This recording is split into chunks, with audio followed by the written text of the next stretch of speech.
how to get health food in a hospital. Most hospitals are, not most, hospitals are, they have a nutritionist, so they have a dietitian on staff. The dietitian is trained by the American Dietetic Association. The American Dietetic Association is funded in lieu of $5 million a year by Pepsi, Coke, the beverage industry, the pharmaceutical industry, food manufacturers. So they're funding the American Dietetic Association, the ADA. And to be in a hospital, to be the dietitian, you have to have ADA credentials. Now, this is where common sense comes in, people. If these special interest groups and companies are funding the ADA by $5 million a year, they're doing it for a specific agenda. They're doing it to teach that their foods are okay to eat in moderation, like Pepsi, like Coke this last year for Heart Healthy Month, February.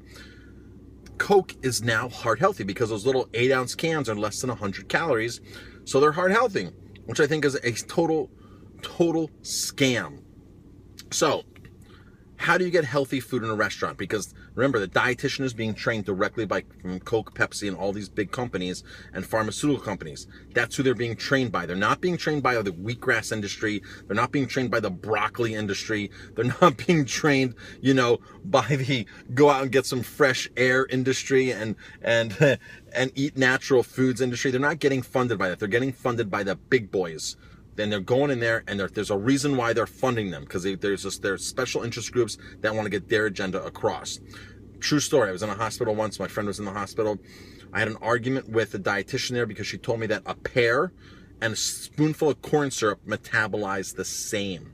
And I said to her, no, it doesn't. The pear has its fiber in contact. They're both sugars.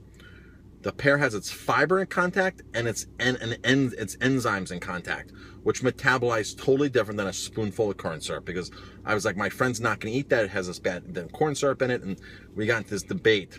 This is their mentality. She has credentials, but she doesn't have common sense, okay? People have common sense understand that when she refines something, especially a spoonful of sugar, a spoonful of corn syrup, it's going to metabolize totally different than a real piece of fruit.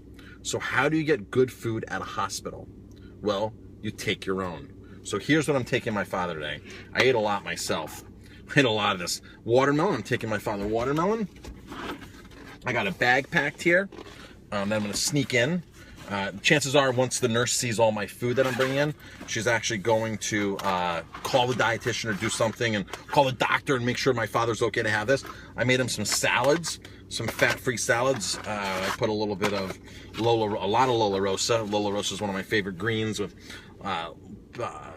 tomatoes, onions, and a little bit of aged grape juice, a little bit of aged white grape juice. They call it white balsamic. It's really not balsamic vinegar at all.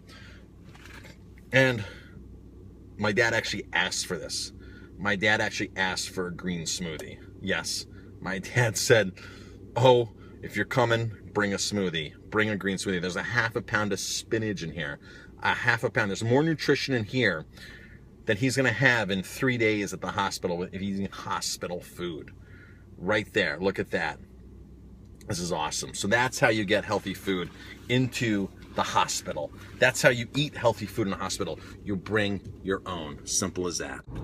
Just got out of the hospital. So I took my father all that food. I took him that smoothie. My father's the kind of person that if you make it for him, he'll eat it, he'll drink it, he'll consume it. But that's when the choices have to be made that's when the choices are made for him. When he has to make choices on his own, he would eat hot dogs and French fries. He'd go to Subway, so it's really frustrating to see that my father will eat the stuff. But then again, just, when he has to make the choices, it's a shame. It's really a shame.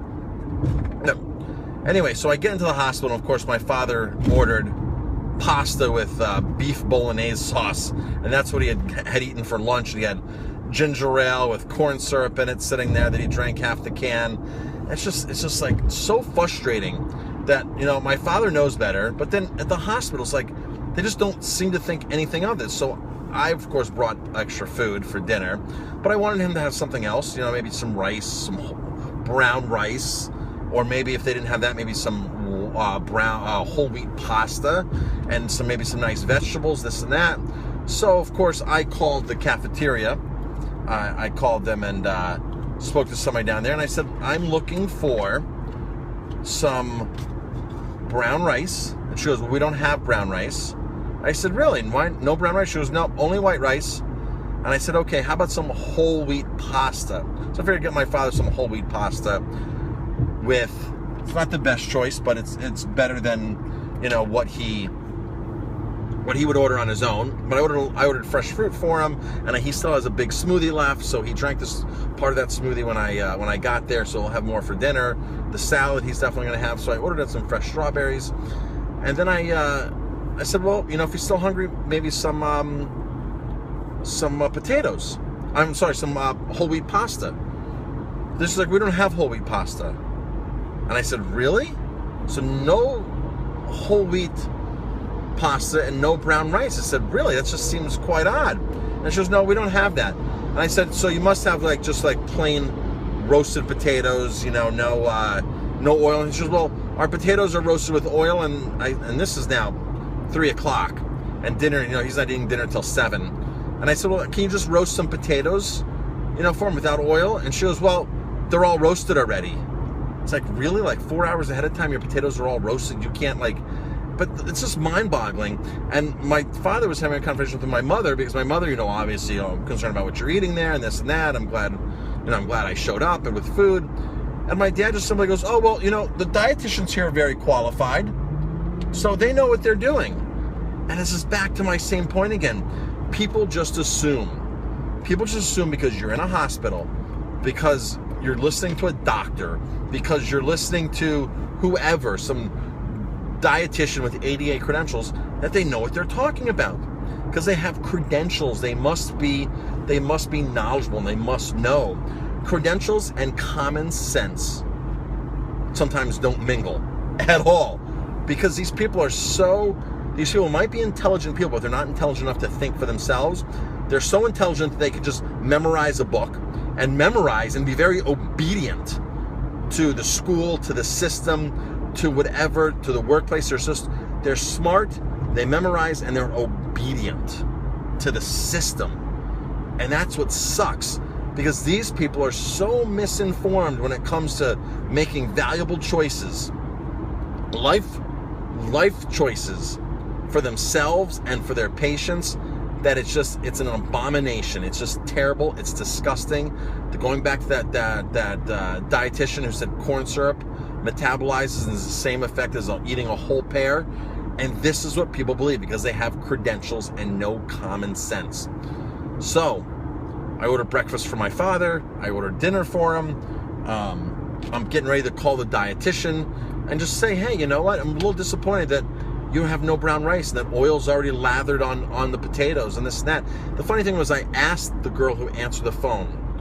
I said, listen, I'm trying, after she said no for the first two choices, brown rice and whole wheat pasta, I said, listen, I'm looking for, then I said, well, maybe you can recommend something. I'm looking for some healthier foods that are plant-based for my father. And she goes, oh, well, all the soups. And she goes, and he can have a piece of meat too. There's meat on there. And I said, no, plant-based. Plant-based, no meat, no eggs, no fish, no chicken, no cheese, no dairy. And it's like, she didn't get it. She was like, well, you know, there's no options. There's just no options. If you want to go to a hospital, or at least this hospital, Orange Regional Medical Center here in Middletown, New York, there's no options.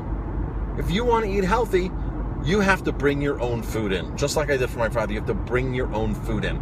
Now, here's the part that sucks.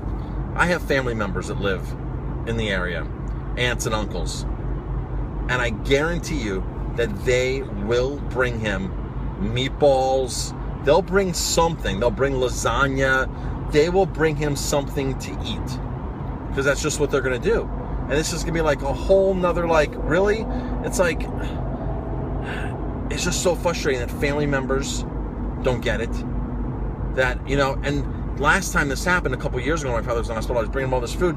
They looked at me like I was the weird one. Like, oh, just let him eat. Just let him eat. They were whining and complaining. Just let him eat. Let him eat. Yeah, I am letting him eat. I'm bringing him organic, whole foods that are plant-based in abundance. He has his own refrigerator. He has everything he needs. He is eating. Oh, he needs more food than that. You know, it's just, you know. And just people think that they're eating healthy, and they're being brainwashed by all these intelligent people that have credentials, that have no common sense.